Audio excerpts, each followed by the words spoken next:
Hello sa mga J-Vlog. Welcome ulit sa panibagong video. And for today's video, ayan, bibigyan ko kayo ng 5 reasons why you should purchase itong bago labas na Honor smartphone, which is the Honor X5C Plus. So tara, pag-usapan natin. Mga J-Vlog, for today's video, another review na naman tayo. And this time, ang ifo-focus natin, itong si Honor X5C Plus. So itong smartphone na to ay recently lang lumabas sa Philippines with a, alam mo yun, parang mataas yung kanyang SRP. So yung SRP kasi neto is 7,000 pesos, and I think this is the 4 gig 128 gigabytes of internal storage. So as you can see, 4 gigabytes of RAM. For a price na 7,000 pesos, syempre hindi yan perfect fit. Mas better pa rin yung, alam mo yon, kumbaga ang pinaka-the best na talaga for its price is 8 gigabytes of RAM. Pero 128, medyo alam mo yun, 50-50 na rin ng mga ibang customers natin sa 128 pag ganyan ang SRP. Ito, magandang balita. Pag binili nyo to sa online, ito, dito, tap mo yung video, view products, may lalabas po dyan product link na itong Honor X5C Plus. Mura nyo lang ito makukuha. Pwede nyo makuha lang ng below 5,000 pesos. At meron pa kayong special discount voucher dito sa online, di ba? So, yan ay pala collaboration ng YouTube Shopping at ng online platforms para sa mga consumers natin na gustong bumili nito sa murang halaga lang. So, again, nanood lang kayo. Tapos nagkaroon kayo interest dito, bumili kayo dito sa online, ang laki na mo yung discount. From its SRP na 7,000 pesos down to below 5,000 pesos. Napakalaking tulong sa mga ibang consumers natin yung makukuha nilang discount dito sa Honor X5C Plus, diba? So, very affordable. Again, yan yung possible na pwede nyo makuha ang price sa mall. Kaya dito na lang kayo bumili sa ating product link. So, sa video na to, bibigyan ko kayo ng 5 rason kung bakit maganda rin naman bilhin itong Honor X5C Plus sa kanyang sale price na under 5,000 pesos. Vlog, to be honest, yung screen. Sa screen kasi, malaki naman yung screen size niya. It's 6.74 inches. So, 6.74 inches, TFT LCD display siya. So, again, for a notch display sa ganitong presyon is okay pa naman yan.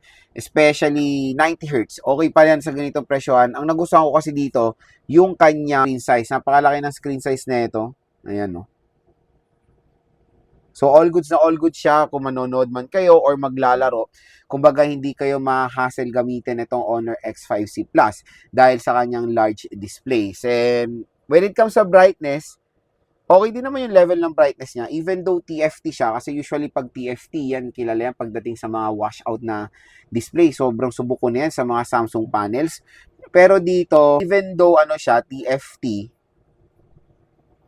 hindi mo akalain na maganda rin naman yung display nito kahit papaano mga J-Vlog, di ba? Second reason, mga idol, is yung camera. So, as you can see, when it comes sa camera nito, mukha siyang iPhone, di ba? Parang ito yung mga design dati ng mga Transsion. Ganito, very identical siya sa Transsion design nung year 2023, 2024. Pero ngayon, Transsion nag-iba na ng dial ngayon. Kasi usually, ang kinakopy na nila yung mga 17 Pro Max. Ngayon, ito, so, mukha siyang iPhone 16 Pro Max pababa, especially the color din. And sa performance ng camera, for its price, okay naman. Yun naman yung maganda dito sa Honor X5C Plus.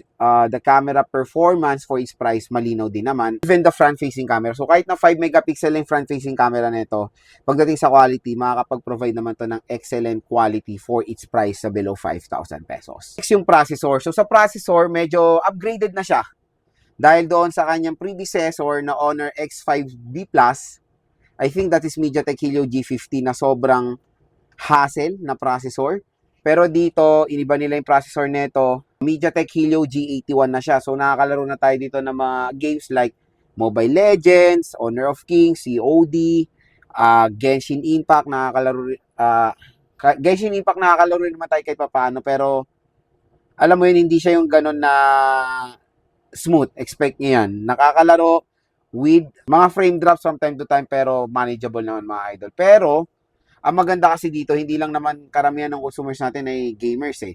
Kasi doon sa predecessor niya, yung X5B Plus, kahit na basic task, kahit di kayo naglalaro, mabagal yun. Ito, kumbaga, okay na kasi G81 siya. Kahit na basic task, casual things, it can do the job naman dito sa smartphone na to. Next, yung battery. Yung battery niya malaki rin naman, 5,000 260 mAh battery capacity. Sa presyo niya na below 5,000 pesos, try ko na yung battery na ito. Nag-download na ako ng mga few games dito. So far, so good naman. Again, ang 5K mAh battery capacity po, hindi po maliit pa yan na battery capacity ha.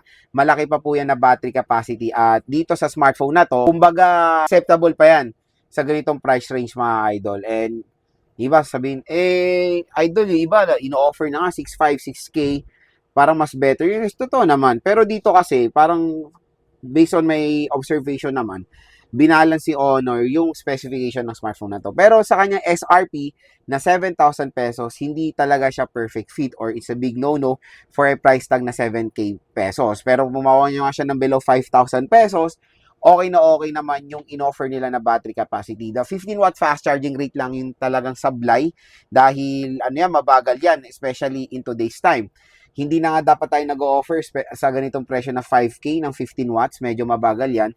Pero kung iteterno mo sa 5,260, usually mga na natin 2 hours bago ma-full charge itong smartphone na to. Pero the battery performance ay nandun naman or napaganda naman dito sa Honor X5C Plus. Mga idol sa design. Kasi pag bibili ng ibang smartphone, yung mga ibang consumers natin, ang primary nilang target pag bumibili is of course design and aesthetic. Ito mapoprovide ng Honor X5C Plus mga ka-J-Vlog. Napakaganda rin ng design nitong smartphone na to. Especially nga tulad na sinabi ko sa inyo, mukha siyang iPhone 17 Pro, iPhone 16 Pro Max pababa. Lalo na yung natural titanium niya.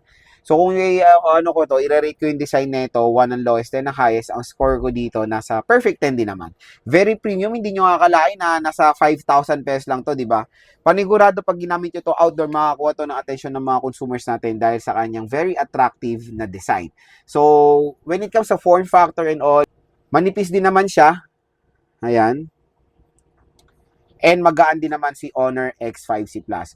So, kumbaga, pag maglalaro kayo dito or manonood, hindi kayo ma-hassle gamitin siya dahil, alam mo yun, very convenient siyang gamitin dahil hindi po siya mabigat. Sa RAM at ROM, yung RAM at ROM niya, pag nakuha nyo ng 5K, medyo okay na yan.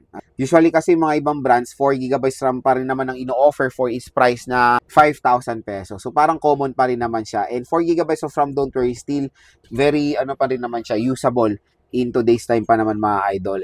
Nakakalaro pa naman tayo sa 4GB of RAM as long as yung specific game lang naman ang inyong itatry, wala nang naka-open na iba. Pero 128GB yan yung the best minimum na storage na pwede natin makuha sa presyo na 5,000 pesos. So overall, medyo okay rin naman ang specs nito basta makuha nyo lang siya ng mababa or below SRP niya. Makuha nyo siya ng 4,000 plus, napakasulit mga ka-J-Vlog at mas better ito compared doon sa kanyang predecessor na real talk, sobrang sakit sa ulo ng predecessor nito dahil ang bagal po ng chipset nun. Pero dito medyo ginandaan na nila yung processor at nakakalaro naman na tayo kahit papaano. So yun mga ka-J-Vlog, again kung interested kayo dito sa Honor X5C Plus, napakamura lang nito sa online. Ayan. Tap mo yung video, view products, lalabas din yung link niyan. Diyan na kayo bumili sa ating product link dahil meron pa kayong additional discount voucher dito sa smartphone na to. And no worries, official store po ni Honor ang pagbibilan nyo nito. And syempre, i-game testin natin sa ibang video. Abangan nyo na lang mga idol. And hanggang may stock pa, grab your chance na makuha ng sobrang mura lang itong Honor X5C Plus.